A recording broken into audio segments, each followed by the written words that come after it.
Good morning. Economics की class में आपका स्वागत। बच्चे, आज हम उत्पादन फलन, जिसको प्रोडक्शन फंक्शन बोलते हैं, के अंतर्गत एक कंसेप्ट साधन के प्रतिफल या रिटर्न्स टू द फैक्टर्स।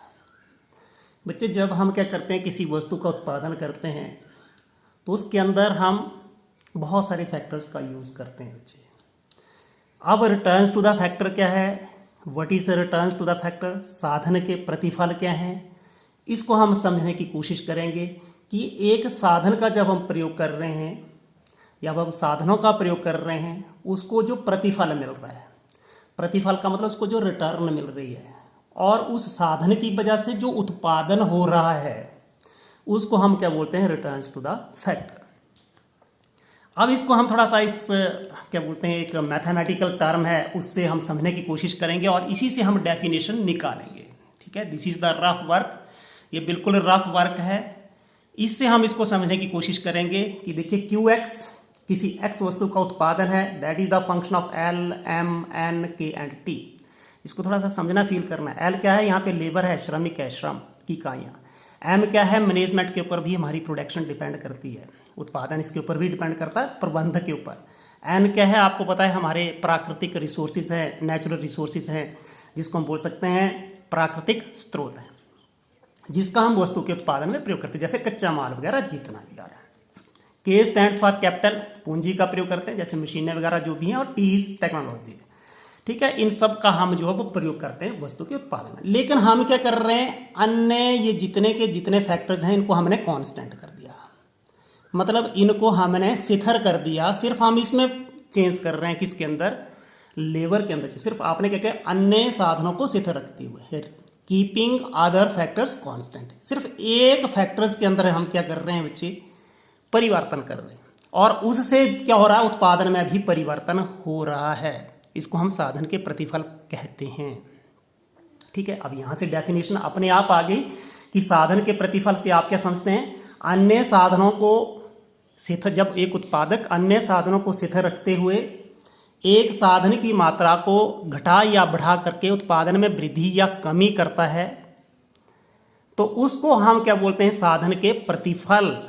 उसको हम क्या बोलते हैं, साधन का उत्पाद, या इंग्लिश के अंदर बोलेंगे, when the producer brings about a change in his production, अपनी प्रोडक्शन के अंदर चेंज कर रहा है, बाय इंक्रीजिंग और decreasing one factor of production, एक फैक्टर ऑफ प्रोडक्शन को घटा रहा है, बढ़ा रहा है, by keeping other factors constant, दूसरे फैक्टर्स को क्या कर रहा है, वो कांस्टेंट रख रहा है, उसमें कोई भी चेंज नहीं कर रहा है। एज अ रिजल्ट, जिसकी वजह से there is the change in the ratio of the factors and then the proportional relationship. अब किसके बीच में जो प्रोपोर्शनल रिलेशनशिप है between the output and factor. Output क्या होती है, उत्पादन, और फैक्टर इनपुट, मतलब जिन फैक्टर्स का आप यूज करते हैं, is refer to the returns of factors. ठीक है, आपने क्या किया, आपने ये कर लिया कि जब भी उत्पादक है, एक प्रोड्यूसर है, वो वांट टू क्या करना चाहता है, change in its production by changing एक फैक्टर्स ऑफ प्रोडक्शन, एक आप फैक्टर्स ऑफ प्रोडक्शन को चेंज करके, बाय कीपिंग अदर फैक्टर्स, जो है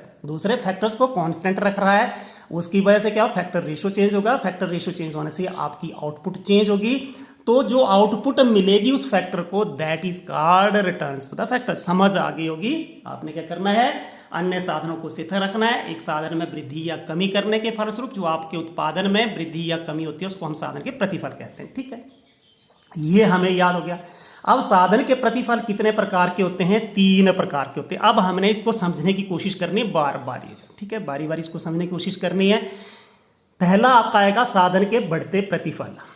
अब हमने सबसे पहले इसका एक चार्ट समझना है। जैसे हम चार्ट हमें समझ आएगा बच्चे, तो हमें खुद लग जाएगा पता कि इसकी हम डेफिनेशन कैसे लेंगे, चाहे वो इंग्लिश हिंदी वाले, कोई बात नहीं है। आपने, क्योंकि हमारे स्कूल के अंदर इंग्लिश मीडियम के बच्चे भी हैं और हिंदी मीडियम के भी बच्चे हैं। अब यूनिट्स ऑफ लेबर बच्चे, अब आपको पता है, हमने पहले बोला कि ये लेबर के अंदर इस फैक्टर को हम क्या कर रहे हैं बच्चे, परिवर्तनशील, इसको चेंज कर रहे हैं। ये लैंड को हम कांस्टेंट रख रहे हैं। जैसे आप अपने 1 2 लेबर के यूनिट यूज कर लिए, 3 मजदूर लगा दिए, 4 और ये 5। लैंड हमने कांस्टेंट रखी। ये कैसा साधन मान लिया बच्चे, क्योंकि जब भी हम इकोनॉमिक्स के अंदर स्टडी करते हैं तो एक साधन को शिथिल और एक को परिवर्तनशील मानते हैं। टीपी देखना बच्चे, अब आपका जो टोटल प्रोडक्ट, इसको कुल उत्पाद बोलते हैं, इसको क्या बोलते हैं, कुल उत्पाद।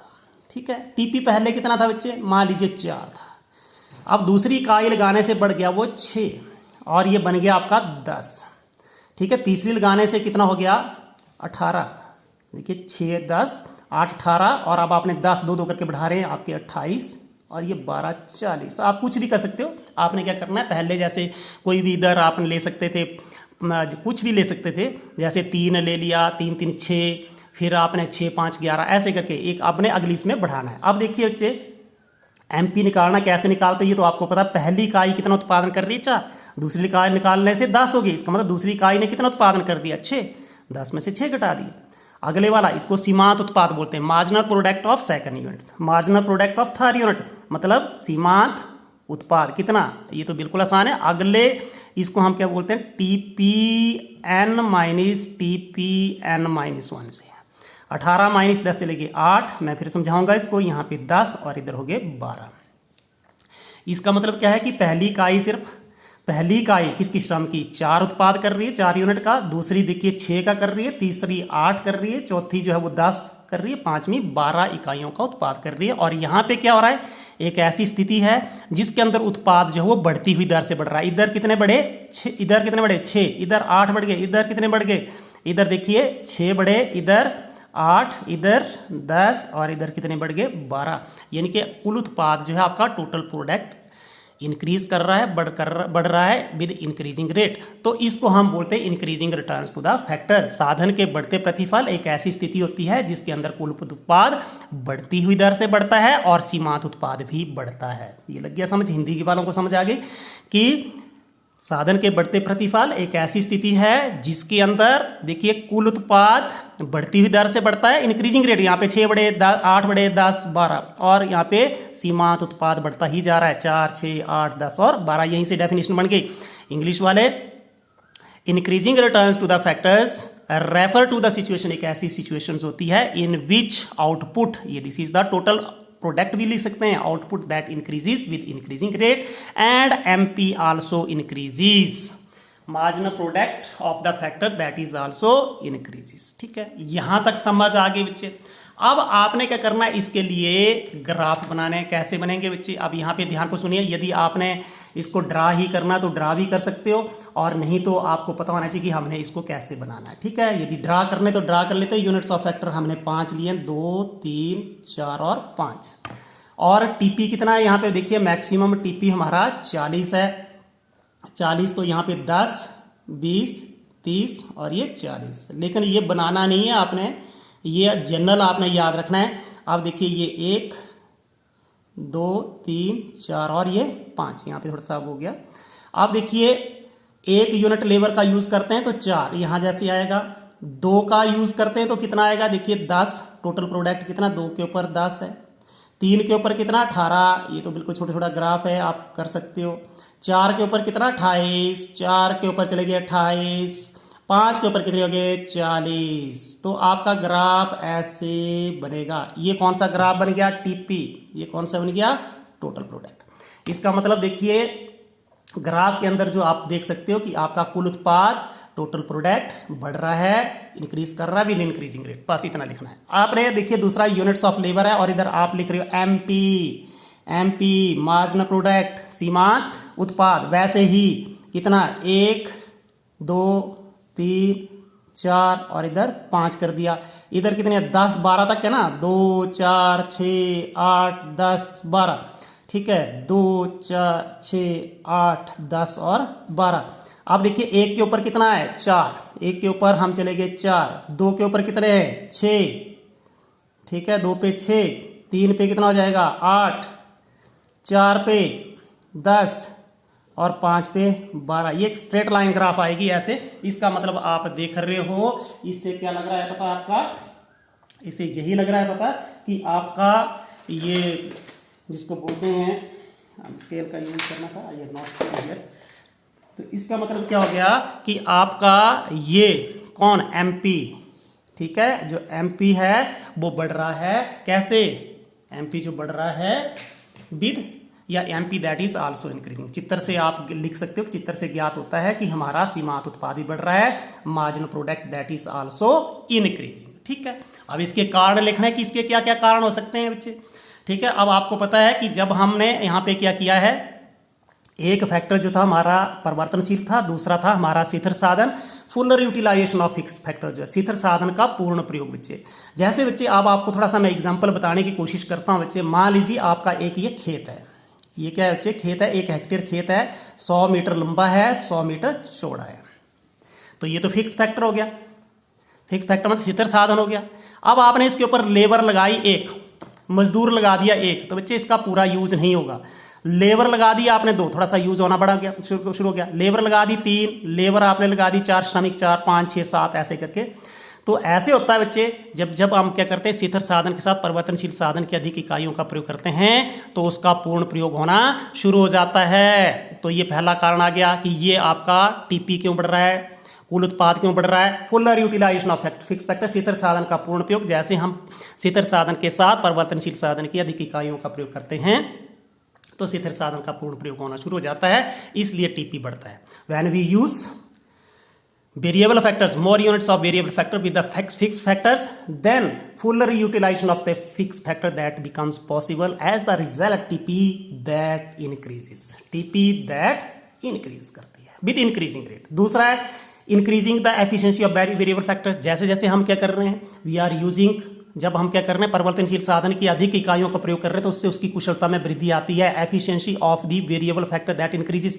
क्योंकि बच्चे जब भी हम अधिक इकाइयों का प्रयोग करते हैं तो उससे क्या होता है, जो श्रम विभाजन डिविजिबल या division of labour that become possible. Division of labour का मतलब होता है कि जैसे मान लीजिए आप एक खेत के ऊपर, जैसे 1 हेक्टेयर खेत के ऊपर सिर्फ एक ही कर्मचारी, आपने एक ही श्रमिक लगा के रखा है तो वो डिवीजन ऑफ लेबर नहीं होगी। वैसे आपने देखा कि बड़ी बड़ी इंडस्ट्रीज हैं हमारी, बहुत बड़े जो कारखाने हैं उसके अंदर डिवीजन ऑफ लेबर होता है कि एक व्यक्ति सिर्फ एक टाइप का ही काम करता है और उससे उसकी कुशलता में वृद्धि होती है, that increases his or her efficiency जो है। ठीक है, increasing efficiency of variable factors की एफिशिएंसी में वृद्धि होती है, कुशलता में वृद्धि होती है, किससे, जब हम इसकी अधिक इकाइयों का प्रयोग करते हैं। Better coordination between the factors, जो भी हमारे यहाँ पे 2 टाइप के हमने फैक्टर लिए, शिथिल साधन और परिवर्तनशील साधन, उनके बीच क्या हो जाता है, उचित समन्वय स्थापित हो जाता है। देयर इज बेटर कोऑर्डिनेशन या कोऑर्डिनेशन दैट बिकम्स जो है वो better between the fix factor and the variable factor. तो ये कारण है आपके किसके, टीपी के बढ़ने के विद इंक्रीजिंग रेट। इसको आपने कर लेना है। ठीक है, अब देखिए हमारा जो दूसरा है साधन के समान प्रतिफल, हमने इसको लिखने की जरूरत नहीं बार बार कि हम डेफिनेशंस को ही लिखते रहेंगे।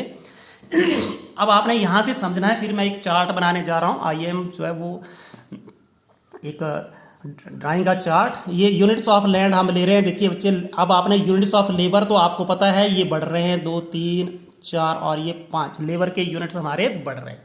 अब रेड जैसा पेन यूज़ कर लेते हैं, अच्छा लगेगा आपको थोड़ा सा। ठीक है, अब हम क्या कर रहे हैं, यूनिट्स ऑफ लैंड कांस्टेंट है ये, इसमें हम परिवर्तन नहीं कर रहे हैं क्योंकि ये आपका शिथिल साधन है। टीपी बढ़ रहा है बच्चे। अब देखो समान प्रतिफल मतलब समान दर से, यहाँ पे 5, इधर अगली इकाई भी 5 का उत्पाद 10, 15, 20, 25। ठीक है, अब यहाँ पे एमपी देखिए, इसने भी पहली इकाई ने भी 5 का उत्पाद किया, दूसरे ने भी 5, तीसरी ने भी, अब घटाते जाओ, देखो ये इधर इधर इधर इधर 5 5। ठीक है, तो बच्चे जब भी आपने यहाँ पे देखिए कि साधन के समान प्रतिफल एक ऐसी स्थिति है जिसके अंदर कुल उत्पाद यानी कि total product that is increasing with constant rate, यानी कि शिथिल दर से बढ़ रहा है, उसके अंदर चेंज नहीं हो रही है, शिथिल दर से बढ़ रहा है, इंक्रीज कर रहा है। दर कौन सी है, 5 5 5 ही बढ़ रहे हैं। लेकिन सीमांत उत्पाद इस स्थिति में कैसा रहता है, शिथिल हो जाता है। जब आपको साधन के समान प्रतिफल मिलते हैं तब आपका सीमांत उत्पाद शिथिल हो जाता है, लेकिन कुल उत्पाद समान दर से बढ़ता है। ठीक है, ये भी हो गया।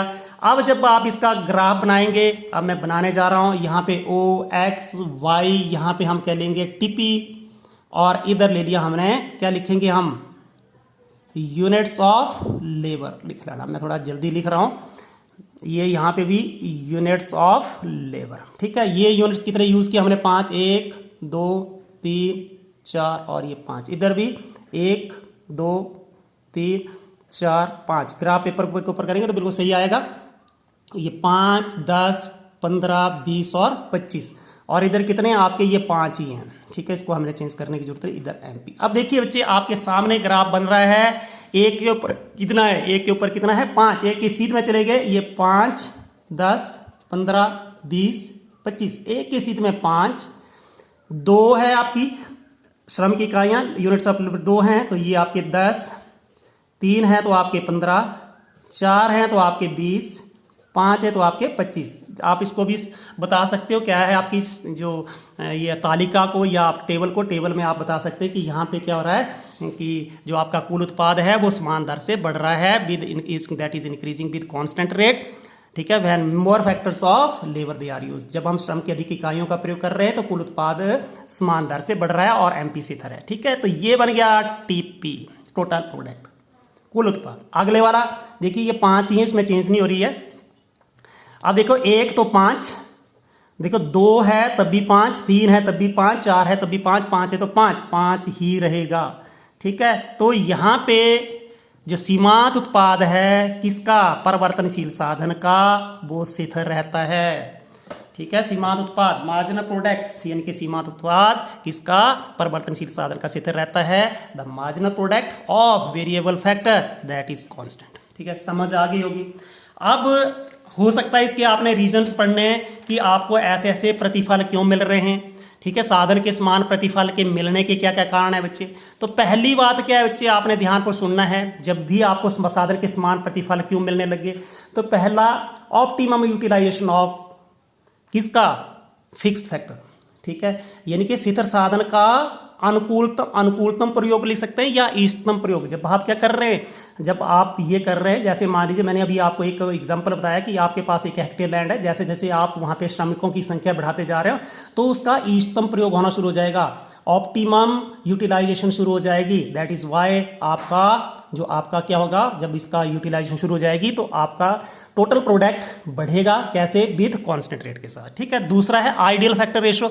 जैसे जैसे आप बढ़ा रहे हैं फिक्स फैक्टर्स के साथ, अब पहली बात आपको हिंदी वालों को समझ आ गई होगी कि जैसे जैसे हम क्या करते हैं, स्थिर साधन के साथ परिवर्तनशील साधन की अधिक इकाइयों का प्रयोग करते हैं, अधिक इकाइयों का प्रयोग करने से क्या हो जाता है, स्थिर साधन का अनुकूलतम प्रयोग होना शुरू हो जाता है। फिक्स्ड या आइडियल फैक्टर रेशो, जो आइडियल फैक्टर रेशो आपका फैक्टर्स 2 टाइप के आप फैक्टर्स यूज कर रहे हैं। कौन कौन से फैक्टर यूज कर रहे हैं आप, एक फिक्स फैक्टर स्थिर साधन और दूसरा वेरिएबल साधन, उनके बीच का जो रेशो हो जाता है वो कैसा हो जाता है, आइडियल, आदर्श अनुपात इन दोनों के बीच में स्थापित हो जाता है, इसलिए आपको साधन के समान प्रतिफल मिलते हैं। तीसरा most efficient uses of variable factor. जैसे जैसे बच्चे मैंने अभी भी बताया कि जब हम क्या कर रहे हैं, परिवर्तनशील साधन की अधिक इकाइयों का प्रयोग कर रहे हैं तो आपको स्थिर या कांस्टेंट रिटर्न्स कब मिलेगी, जब आपका जो आपका वेरिएबल फैक्टर्स है या हम इसको बोल सकते हैं जो परिवर्तनशील साधन है उसका एफिशिएंट यूटिलाइजेशन शुरू हो जाएगी, कुशलता पूर्वक प्रयोग शुरू हो जाएगा, तब भी हमें क्या मिलेंगे बच्चे, ये हमारे 3 रीजंस आपने लिख लेने कौन कौन से, कि ये हमारा किसके, ये आपका जो हमारा स्थिर साधन है, स्थिर साधन का अनुकूल एवं इष्टतम प्रयोग, और आइडियल फैक्टर रेशो यानी कि साधनों का आदर्श अनुपात, और most efficient utilization of variable factors यानी कि परिवर्तनशील साधन की कुशलता में वृद्धि। इन सब के कारण आपको कैसे प्रतिफल मिलने शुरू हो जाते हैं, कैसे प्रतिफल मिलते हैं बच्चे, आपको मैं बता रहा हूं, इसके प्रतिफल जो मिलते हैं आपको समान प्रतिफल मिलते हैं। ठीक है, अब हमने एक जो लास्ट करना है, इसको भी आपने ध्यान को देखना है कि हमने जो लास्ट करने जा रहे हैं साधन के घटते प्रतिफल। अब आपने इसको स्टडी करना है, कैसे स्टडी करेंगे, जैसे आप इस टेबल को स्टडी करेंगे आपको समझ आ जाएगी। जैसे हमने श्रम की 1 इकाई प्रयोग की तो हमें 5 उत्पाद मिला, यहाँ पे यूनिट्स ऑफ लैंड कांस्टेंट है, जैसे हम इसको बार बार नहीं लिख रहे हैं। 2 किया तो 8, यहाँ पे कितने बढ़े, 3 तो यहाँ पे कुल उत्पाद में 2 की वृद्धि।